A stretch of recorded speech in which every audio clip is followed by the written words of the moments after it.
Try this. Picture the last time you really cried. Now ask yourself something you've probably never asked. What was that actually for? You weren't bleeding. Nothing was physically wrong with your body, and yet it triggered a complex response, flooding your eyes, tightening your throat, broadcasting your most private pain to everyone in the room. Every other animal on Earth handles pain in silence. You don't. And the reason why goes all the way back to a moment in human history when staying silent could get you killed. Let's start with the tears themselves, because not all of them are the same. Your eyes produce three completely different kinds.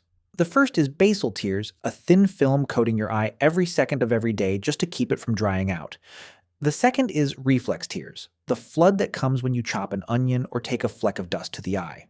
Both of these are pure plumbing, maintenance. Almost every animal with eyes has them. But the third kind is different. The third kind only shows up when you feel something. Grief, joy, rage, awe. Scientists call them emotional tears, and here is the part that should stop you cold.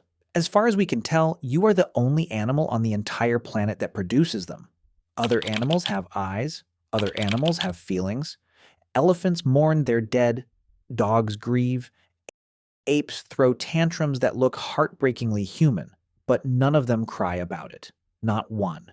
The tears that fall when your heart breaks are a uniquely human invention. And here's something even stranger. You weren't born with them. For the first few weeks of your life, you screamed and wailed completely dry. Tears didn't switch on until you were about a month old. The crying came first. The tears were added later, like an upgrade. The question is, an upgrade for what? So, in the 1980s, a biochemist named William Frey decided to actually catch them. He collected tears from volunteers, two kinds, the reflex tears from cutting onions and the emotional tears from watching sad films. Then, he compared them. And they were not the same. Emotional tears were chemically different. They carried higher concentrations of protein-based hormones, including prolactin, a stress hormone called ACTH, and something called leucine and enkephalin, which is one of your body's own natural painkillers. Read that again. When you cry from pain, your tears contain traces of natural pain-regulating chemicals, but not enough to prove that crying works like a detox system. Frey had a bold idea about what this meant.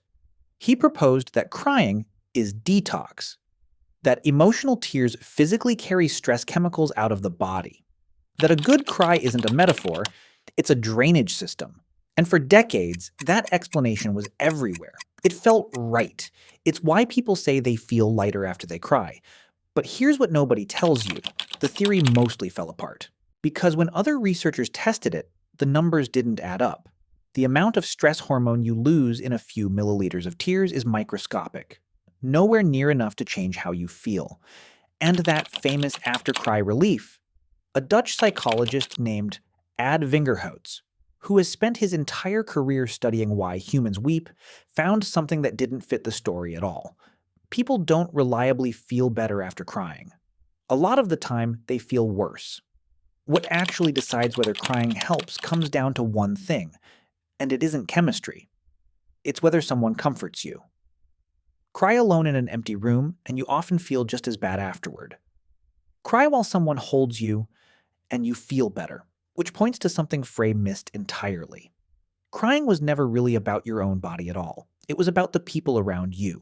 Your tears aren't a release valve, they're a message, and that raises a much bigger question. If tears don't drain anything, then why did evolution bother building them in the first place? To answer that, look at what tears actually do to you in the moment. They blur your vision. For a few seconds, you genuinely cannot see clearly, cannot fight, cannot run. And it isn't only your eyes. Your throat tightens into that aching lump. Your breathing stutters. Your face crumples into a pattern you never consciously chose and can barely override.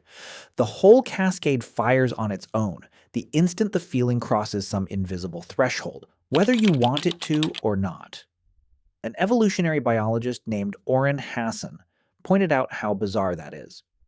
Why would evolution design a distress response that partially blinds you right when you might be in danger?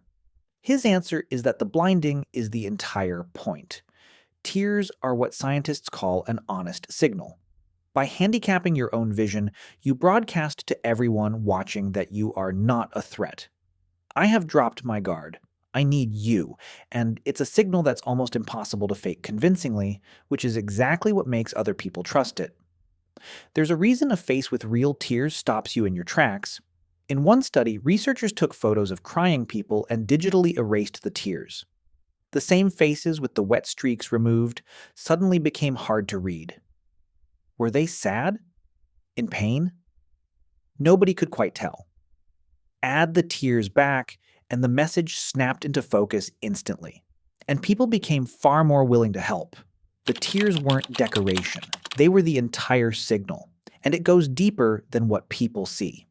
In 2011, researchers at the Weizmann Institute ran an experiment that sounds made up. They collected women's emotional tears, then had men sniff them, with no idea what they were smelling. The men detected no odor at all, but after inhaling the tears, their testosterone dropped measurably. Their brains showed less activity in regions tied to aggression. The tears were carrying a silent chemical message that said, "Stand down, be gentle, not now." You weren't only showing your pain, you were chemically reaching into the person in front of you and turning their aggression down. But here's where it gets genuinely strange. Because you don't only cry when something is wrong. People weep at weddings, at reunions in airport terminals, at the end of a film where nothing bad even happens. We cry when something is unbearably beautiful, which makes no sense at all if tears are a distress signal. A psychologist named Oriana Aragon studied exactly this and landed on something elegant. She found that we cry from overwhelming joy for the same reason we laugh when we're terrified, or get the urge to squeeze something unbearably cute. When an emotion grows too intense for the body to hold, it triggers a flash of the opposite response to drag you back toward balance. So the tears were never really about sadness at all. They were about intensity. Crying is what your body does when any feeling gets too big to contain. It's a pressure valve, and we are the only creatures on Earth that have one. But to understand where this signal really comes from, you have to look at the strangest birth in the animal kingdom. Yours. A newborn wildebeest is running with the herd inside of 15 minutes. A kitten is born blind and helpless, but within a few weeks it's already hunting. Human infants get none of that head start. We arrive roughly a year too early, with brains so oversized they'd never clear the birth canal if we waited any longer.